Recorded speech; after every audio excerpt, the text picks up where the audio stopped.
Hello guys, नमस्कार। मैं भावेश गजपाल आपका स्वागत करता हूं अपने यूट्यूब चैनल लक्ष्य विथ भावेश गजपाल में। यदि आप चैनल पर नए हैं तो चैनल को सब्सक्राइब जरूर कीजिए, साथ ही बाजू में जो बेल आइकन है उसे प्रेस कीजिए। तो आज मैं खरपतवारों का सेकंड पार्ट, खरपतवारों के नियंत्रण के उपाय आज पढ़ाने वाला हूं आपको। इसके पहले मैंने पहला टॉपिक खरपतवार विज्ञान के बारे में, पहचान, उसका वर्गीकरण, कौन कौन से प्रकार के खरपतवार हो सकते हैं, इसके बारे में बताया था। आज इनके नियंत्रण के उपाय के बारे में बताऊंगा, साथ ही शाकनाशी कौन कौन से, ठीक है, खरपतवार नाशी और शाकनाशी हैं, उनके बारे में, उनका रासायनिक नाम, उनका जो प्रचलित नाम है, ये सभी के बारे में आज पूरे वीडियो में कवर कराऊंगा। इस प्रकार 2 वीडियो में आपका पूरा खरपतवार खत्म हो जाएगा। साथ ही इसके एमसीक्यू भी मैं कराऊंगा। मैंने इसके पहले मृदा का टॉपिक बना रखा है, सभी के वीडियो के लिंक आपको प्लेलिस्ट में मिल जाएंगे या डिस्क्रिप्शन बॉक्स में मिल जाएंगे।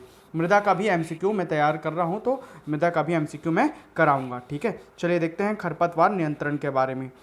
तो इसके 2 उपाय दिख रहे हैं आपको। निरोधात्मक उपाय मतलब प्रिवेंट, उन्मूलन, ठीक है, इरेडिकेशन। ठीक है, अब देखते हैं खरपतवारों को नए क्षेत्रों में वितरण व विस्तार को रोकना ही निरोधात्मक नियंत्रण विधि कहलाती है। क्या बोल रहा है? खरपतवारों को नए क्षेत्रों में वितरण व विस्तार को रोकना ही निरोधात्मक नियंत्रण की विधि कहलाती है। मतलब उसका वितरण नहीं होना चाहिए, विस्तार नहीं होना चाहिए, उसको बोलते हैं निरोधात्मक, प्रिवेंटिव मेथड बोलते हैं। उन्मूलन क्या है? इरेडिकेशन क्या है? खरपतवारों को पूर्णतः नष्ट कर देना ही क्या कहलाता है? उन्मूलन को जड़ से उखाड़ के फेंक देना कहते हैं। ठीक है, अब देखते हैं खरपतवार नियंत्रण की विधियां। यांत्रिक वृद्धि या कृषक क्रियाओं के द्वारा, ठीक है, टिलेज ऑपरेशंस, निराई गुड़ाई, जलाना, जैसे आजकल धान के खेतों को जला देते हैं, उससे मिट्टी की गुणवत्ता हालांकि कम होती है लेकिन खरपतवार नष्ट हो जाते हैं दूसरी फसल लेने के पूर्व। निराई गुड़ाई, जलाना, मोआर का प्रयोग तथा नहरी क्षेत्रों में पानी भरकर खरपतवारों को नष्ट कर देते हैं। ठीक है, बाढ़ ला देते हैं वहाँ पर। दूसरा है स्टॉल सीड बेड। ठीक है, स्टॉल सीड बेड, फसल की बुआई करने के पूर्व खेतों में पानी भर देने पर जो खरपतवार उगते हैं उन्हें जुताई कर खरपतवार नाशियों द्वारा नष्ट करना ही स्टॉल सीड बेड कहलाता है। ठीक है, तो वीड को कैसे ख़त्म करते हैं? उनमें पानी भर देते हैं खेतों में, उसके बाद जुताई कर खरपतवार नाशियों का छिड़काव कर देते हैं। तो 2 प्रकार की ये प्रिवेंसिव मेथड्स हैं, तकनीक हैं। ठीक है, अब देखते हैं जैविक विधि द्वारा खरपतवार कैसे खत्म किए जाते हैं। बायोलॉजिकल वीड कंट्रोल, ठीक है, सूक्ष्म जीवों का प्रयोग करके, यूज ऑफ माइक्रोब्स या, ठीक है, फेटोजेंस। ठीक है, फेटोजेंस का उपयोग कैसे कैसे करते हैं देखिए। इन्हें बायो हर्बिसाइड भी कहते हैं। क्या कहते हैं? सूक्ष्म जीवों के प्रयोग को बायो हर्बिसाइड्स, ठीक है, या माइक्रोब्स कहते हैं। माइक्रो हर्बिसाइड क्या होता है? खरपतवार नाशी जो फफूंद के बीजाणुओं से बने होते हैं। फफूंद के बीजाणुओं से जो खरपतवार नाशी बने होते हैं उन्हें माइक्रो हर्बिसाइड कहते हैं। इसी प्रकार के कुछ माइक्रो हर्बिसाइड के बारे में दिया हुआ है और मिशन व उनका उपयोग दिया हुआ है। तो माइक्रो हर्बिसाइड नंबर 1 है डिवाइन। यह फाइटोप्थोरा पॉल्मीवोरा कवक के बीजाणु, स्पोर है ना, का तरल मिश्रण है। यह स्ट्रिगलर वाइन खरपतवार का नियंत्रण करता है। स्ट्रिगलर वाइन खरपतवार का नियंत्रण करता है। कोलेगो, यह कोलेट्रोट्रिकम लेओस्पोरियोटस नामक कवक के बीजाणु का पाउडर मिश्रण है। यह धान में जॉइंट वेच खरपतवार का नियंत्रण करता है। जॉइंट वेच खरपतवार का नियंत्रण यह धान में करता है। अब देखते हैं तीसरा जो है बायोपोलारिस। ठीक है, बायोपोलारिस क्या है? यह बायोपोलारिस सोर्गिकोला नामक कवक के बीजाणु का घोल है जो बरू घास, ये जॉनसन घास जिसे बोलते हैं, बरू पढ़ा चुका हूँ पहले वीडियो में, को नष्ट करने के काम में लाता है। चौथा जो खरपतवार है वो है बायोपोस। ठीक है, यह स्ट्रेप्टोमाइसेज हाइग्रोस्कोपिक्स नामक जीवाणु का किण्वित पदार्थ है। किण्वन की विधि द्वारा यह बनता है जीवाणु से, जो खरपतवारों को नष्ट करने के काम में लाता है, जिसको बोलते हैं बायोप्स। ठीक है, अब देखते हैं दूसरा जो विधि है वो कीटों द्वारा खरपतवार का नियंत्रण है। यूज ऑफ इंसेक्ट्स, कीटों द्वारा खरपतवार का नियंत्रण। खरपतवार के जैविक नियंत्रण हेतु ऐसे कीटों को जो फसलों की अपेक्षा खरपतवारों को खाना ज़्यादा पसंद करते हैं, फसल को नहीं खाते, खरपतवारों को ज़्यादा खाते हैं, जिससे वो खरपतवार को ख़त्म कर देंगे, तो कीटों द्वारा उन्हीं की पहचान कर उन्हें आयात करते हैं, आयात करके खेतों में उन्हें छोड़ देते हैं, जिससे वो क्या करते हैं, खरपतवारों को खाकर ख़त्म कर देते हैं, जिससे कि फसल बच जाते हैं। मित्र कीट का नाम और खरपतवार का नाम। ऐसे कीट जो खरपतवार को खाना पसंद करते हैं उनके नाम दिखा रहा हूँ। तो मित्र कीट का नाम क्या है? क्रोसीडोसीमा लेंटाना, जो कि लेंटाना खरपतवार को खाकर ख़त्म कर देता है। डेक्टोलोपियस टोमेंटस नागफनी के खरपतवार है, मतलब नागफनी को पसंद करता है ये कीट, ठीक है। बैक्ट्रा वेरुंटेना मोथा को खाकर ख़त्म कर देता है। जैग्रोग्रामा बाइकोले राटा गाजर घास को खाकर ये ख़त्म कर देता है। नियोचेटिना इकोर्नी जलकुंभी को खाकर ये ख़त्म कर देता है। टेजेटस जिसे गेंदा बोलते हैं, गाजर घास को खाकर ये ख़त्म कर देता है। आगे क्रॉप फिश जिसे बोलते हैं चाइनीज़ ग्रास, या कॉर्प मतलब होता है कॉर्प फिश जिसे बोलते हैं मछली, है ना, तो जली पादप को ये खाकर ख़त्म कर देता है। क्रिप्टोबेगस सॉल्विनी ये वाटर फर्न को खाकर ख़त्म कर देता है। इस प्रकार ये पादप हैं और ये उनके पसंदीदा कीट हैं, जो कीट इन्हें खाकर ख़त्म कर देते हैं। अब देखते हैं रासायनिक नियंत्रण। रासायनिक नियंत्रण बहुत ही इंपॉर्टेंट है एज कम्पेयर टू जैविक नियंत्रण। तो रासायनिक नियंत्रण के उपायों में इसमें खरपतवारों का नियंत्रण शाकनाशी रसायनों के माध्यम से किया जाता है। शाकनाशी जो कि खरपतवारों को नष्ट कर देते हैं के माध्यम से किया जाता है। तो शाकनाशी रसायनों का वर्गीकरण, तो इनका वर्गीकरण मुख्य रूप से 5 प्रकार से हुआ है, लेकिन मैं केवल 4 ही प्रकार पढ़ाऊंगा जो कि इंपॉर्टेंट है। तो पहला वर्गीकरण हुआ है खरपतवारों के चयन के आधार पर वर्गीकरण। इसके 2 वर्गीकरण हैं और, तो एक है वर्णनात्मक शाकनाशी सेलेक्टिव हर्बिसाइड्स। शाकनाशी मतलब हर्बिसाइड, ठीक है। ये शाकनाशी टारगेट पौधे मतलब खरपतवार को नष्ट करते हैं, जैसे कि 2,4-D। 2,4-D का 3 संस्करण आता है, ठीक है, मतलब 3 वर्जन आता है। ये 3 प्रकार से, ये 3 अवस्थाओं में पाया जाता है।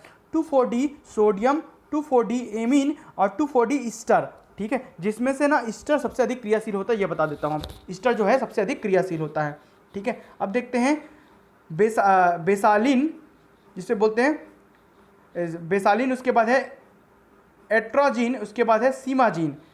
तो 2,4-D बेसालिन, एट्राजीन और सीमाजीन ये वर्णनात्मक शाकनाशी सेलेक्टिव हर्बिसाइड हैं, ठीक है, टारगेट पौधे के लिए ही पर्टिकुलर छिड़के जाते हैं। अवर्णनात्मक शाकनाशी जो रैंडमली किसी भी पौधे के लिए छिड़क दिए जाते हैं, नॉन सेलेक्टिव हर्बिसाइड।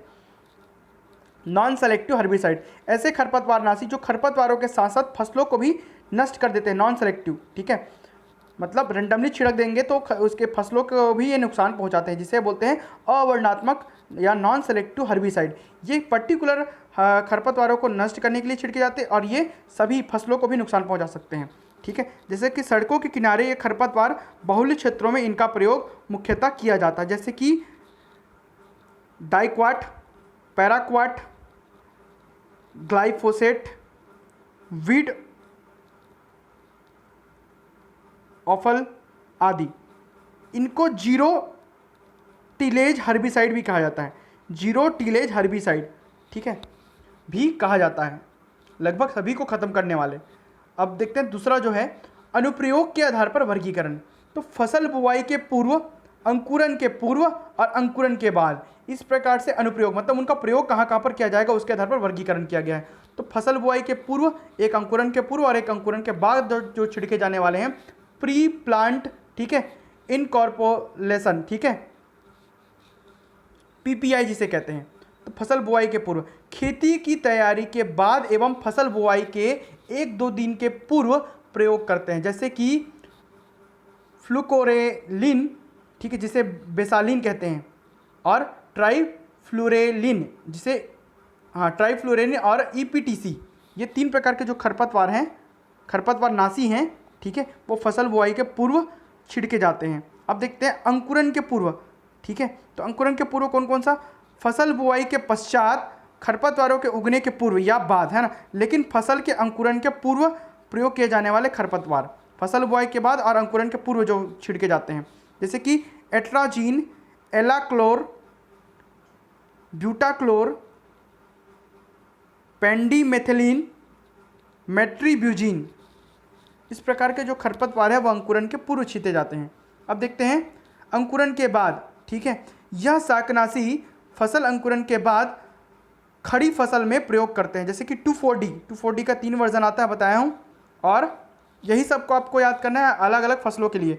इन्हीं जो 4-5 नाम है ना, इसको आप रट दीजिए, आइसोप्रोट्यूरॉन और प्रोपेनिल, ठीक है। ये 3 प्रकार के जो खरपतवार हैं, खरपतवार नाशी हैं, वो अंकुरन के बाद छिड़के जाते हैं या डाले जाते हैं या उपयोग किए जाते हैं। अब मृदा में अवशेष के आधार पर जो खरपतवार है वो नॉन रेजिडुअल या जीरो अवशेष, रेजिडुअल अर्थात रेसिडुअल, ठीक है, रेसिडुअल या अवशेष खरपतवार नाशी। और तीसरा है सी है मृदु धूमक शाकनाशी, मतलब सॉइल फमिजेंट्स, ठीक है। अब देखते हैं नॉन रेसिडुअल या जीरो अवशेष, जो अवशेष नहीं छोड़ेगा। इन खरपतवार नाशियों का प्रयोग करने पर भूमि में विषैला प्रभाव कुछ समय के लिए ही रहता है, ठीक है, जो जीरो अवशेष छोड़ते हैं। उदाहरण डाइक्वाइट, पैराक्वाट और ग्लाइफोसेट, ठीक है, ये तीनों क्या है, नॉन रेसिडुअल या जीरो अवशेष वाले खरपतवार नाशी हैं। रेसिडुअल या शाकनाशी है ना, हर्बिसाइड है। रेसिडुअल या अवशेष खरपतवार नाशी, इनका भूमि में लंबे समय तक विषैला प्रभाव रहता है। रेसिडुअल मतलब भूमि में घर बनाकर रह लेते हैं, ये खरपतवार नाशी घर बनाकर नहीं रहते, मतलब इनका अवशेष नहीं रह पाता। जीरो अवशेष, ये घर बनाकर रह लेते हैं। रेसिडुअल मतलब घर बनाकर रहना, वहाँ बस जाना, ये अवशेष इनका बस जाता है। इनका भूमि में लंबे समय तक विषैला प्रभाव रहता है, ठीक है। उदाहरण जैसे कि 2,4-D का प्रभाव 3 से 4 सप्ताह तक रहता है। ट्राइजीन्स जिसमें एट्राजीन और सीमेजीन का प्रभाव 1 से 2 साल तक रहता है। फेनेक का प्रभाव 2 वर्ष से अधिक समय तक रहता है।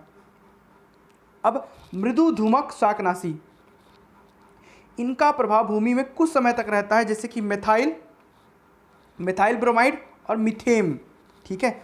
अब देखते हैं चौथा प्रकार का जो वर्गीकरण है, अंतिम वर्गीकरण है, वो शाकनाशियों का कार्यविधि, मोड ऑफ एक्शन के आधार पर वर्गीकरण, कैसे कार्य करते हैं शाकनाशी उनके आधार पर। तो संपर्क खरपतवार नाशी, कॉन्टेक्ट हर्बिसाइड, यह खरपतवारों को संपर्क में आने से नष्ट कर देते हैं, जैसे कि पैराक्वाट और डाइक्वाट। स्थानांतरित दैहिक खरपतवार नाशी, जिसे बोलते हैं ट्रांसलोकेटेड या सिस्टमिक हर्बिसाइड, खरपतवार नाशी जो कि खरपतवारों द्वारा अवशोषित किए जाते हैं, ये कांटेक्ट में आकर और ये सोख कर अवशोषित किए जाते हैं, वह इनके कार्यकी तंत्र को प्रभावित कर नष्ट कर देते हैं। ये डायरेक्ट कांटेक्ट में आने से नष्ट करते हैं, ये पहले सोखे जाते हैं, फिर उनके कार्यकी तंत्र को, खरपतवार के पौधे को के कार्यकी तंत्र को प्रभावित कर नष्ट कर देते हैं, जैसे कि 2,4-D और ग्लाइफोसेट व आइसोप्रोट्यूरॉन, ठीक है। ये तीनों जो खरपतवार नाशी हैं वो स्थानांतरित या दैहिक खरपतवार नाशी हैं। अब देखते हैं कुछ विशेष बिंदुओं को, ठीक है। तो ग्लाइफोसेट अवर्णात्मक ट्रांसलोकेटेड, मतलब नॉन सेलेक्टिव ट्रांसलोकेटेड शाकनाशी है। कौन? ग्लाइफोसेट। पीड़ानाशी क्या है?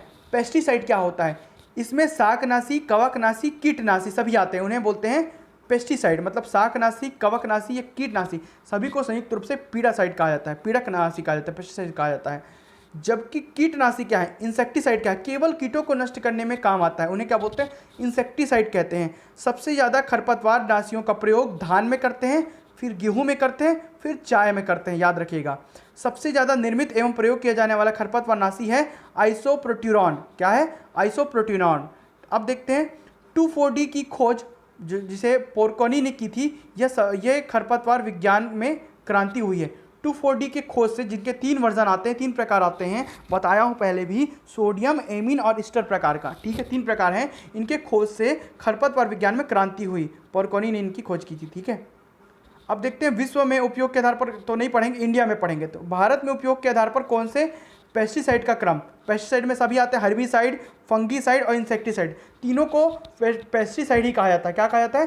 पेस्टिसाइड ही कहा जाता है। अब इनमें से हम इंसेक्टिसाइड को, कीटनाशी को सबसे ज़्यादा छिड़कते हैं इंडिया में, उसके बाद फंगीसाइड को, कवकनाशी को, उसके बाद हर्बिसाइड को, शाकनाशी को अर्थात खरपतवार नाशी को छिड़कते हैं। ये इनका क्रम है, ठीक है।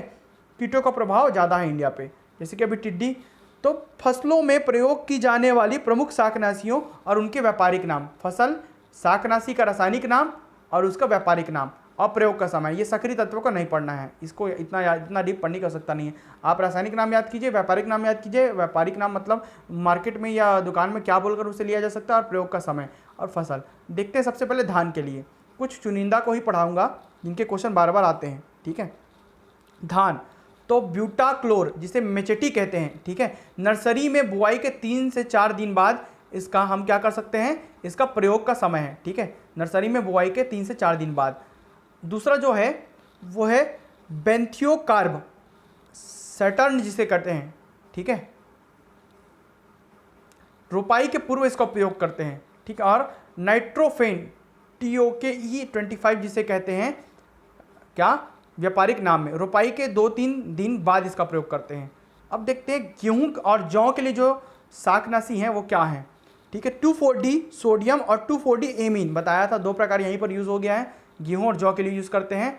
बुआई के 30 से 35 दिन बाद इसका उपयोग करते हैं, और बुआई के 30 से 35 दिन बाद इसका भी उपयोग करते हैं। तो आइसोप्रोट्यूरॉन जो कि सबसे ज़्यादा उपयोग होने वाला खरपतवारनाशी अर्थात हर्बिसाइड है, शाकनाशी है, आइसोप्रोट्यूरॉन, ठीक है, जिसे रोनक या एरोलोन कहते हैं, ठीक है। बुआई के 25 से 30 दिन बाद इसका उपयोग करते हैं। अब आते हैं आगे मक्का में जो उपयोग होता है हर्बिसाइड वो है सिमेजीन, टेफासीन के नाम से यह बिकता है, ठीक है, व्यापारिक नाम है। यह अंकुरन के पूर्व या बाद इसका उपयोग करते हैं। ज्वार या बाजरा में एट्राजीन का उपयोग करते हैं, बताया था वही 3-4 है, उसको याद कर लीजिए, ठीक है। एट्रेक्स जिसे बोलते हैं मार्केट में, ठीक है, ये इसका रासायनिक नाम है, मार्केट में ये इस नाम से बिकता है। अंकुरन के पूर्व व बाद इसका उपयोग करते हैं। सोयाबीन में पेंडीमेथिलिन स्टॉम्प्स जिसको बोलते हैं, अंकुरन के पूर्व इसका उपयोग करते हैं। एलाक्लोर लासो जिसे कहते हैं, अंकुरन के पूर्व इसे उपयोग करते हैं, इसे भी सोयाबीन के लिए। मेट्रीब्यूजीन अंकुरन के पूर्व इसे उपयोग करते हैं। अब आते हैं मूंगफली में, तो मूंगफली व अन्य तैली या तेल वाली फसलों के लिए तो फ्लूक्लोरेलिन जिसे बेसालीन कहते हैं, बेसालीन आ चुका है बार बार, तो बुआई के पूर्व इसका उपयोग करते हैं। और पेंडीमेथिलिन इसके पहले आया है जिसे स्टॉम्प कहते हैं, अंकुरन के पूर्व इसका उपयोग करते हैं, ठीक है। अब देखते हैं गन्ना के लिए, बस इतना ही बचा है। एट्राजीन एट्राटॉफ जिसे कहते हैं, अंकुरन के पूर्व इसका उपयोग करते हैं। 2,4-D और ग्लाइफोसेट ये दोनों भी अंकुरन के बाद उपयोग किए जाते हैं गन्ना में। कपास में डाईयूरॉन जिसे कार्मेक्स के नाम से बिकता है, अंकुरन के पूर्व इसका उपयोग करते हैं। आलू व प्याज में ब्यूटाक्लोर मचेटी जिसे कहते हैं, रोपाई के पूर्व व बाद इसका उपयोग करते हैं। सब्जियों में पेंडीमेथिलिन ये बार बार आता है, स्टॉम्प्स जिसको कहते हैं, रोपाई के पूर्व या बाद इसका उपयोग करते हैं। और अंतिम है दालों में, तो पेंडीमेथिलिन स्टॉम्प जिसे कहते हैं, अंकुरन के पूर्व इसका उपयोग करते हैं। फ्लोरलफेन, ठीक है, फ्लोरेफेन जिसे गोल कहते हैं, ऑक्सीफ्लोरेलफेन, ठीक है, अंकुरन के पूर्व इसका उपयोग हम करते हैं दालों में। अब आते हैं, जैसे कि पढ़ा चुका हूँ, 2,4-D की 3 अवस्थाओं में पाया जाता है। 2,4-D sodium salt, 2,4-D amine salt और 2,4-D ईस्टर।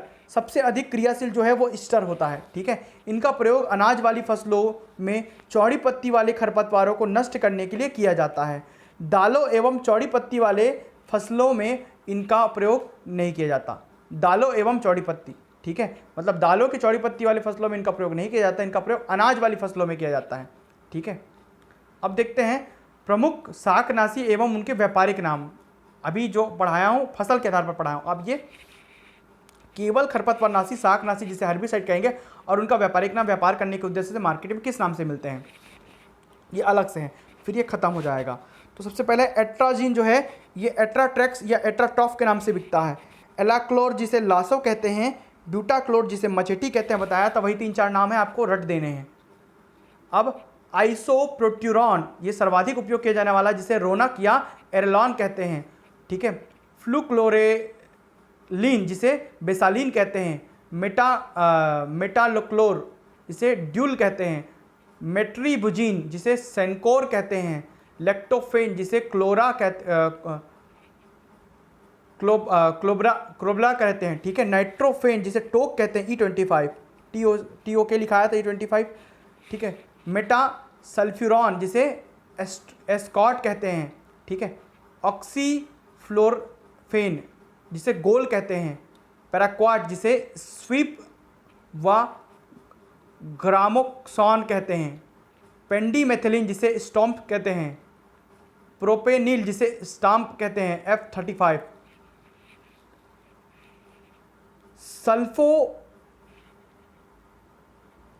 सल्फ्यूरॉन जिसे लीडर कहते हैं, पायरेजोस सल्फ्यूरॉन, ठीक है, पायरेजो सल्फ्यूरॉन जिसे साथी कहते हैं, बेंथियोकार्ब जिसे बोरेरो कहते हैं, क्या बोलते हैं, बोरेरो, ठीक है, बेंथियोकार्ब जिसे बोरेरो कहते हैं, ग्लाइफोसेट जिसे राउंड अप कहते हैं, 2,4-D सबसे ज़्यादा इंपॉर्टेंट है ये 2,4-D, प्लांट गार्ड या वीडॉन कहते हैं, प्लांट का गार्ड या वीडॉन कहते हैं, और अंतिम है इमेजोथेपर, ठीक है, इमेजोथेपर जिसे गार्ड कहते हैं, क्या कहते हैं, गार्ड, इसे प्लांट गार्ड, इसे गार्ड कहते हैं।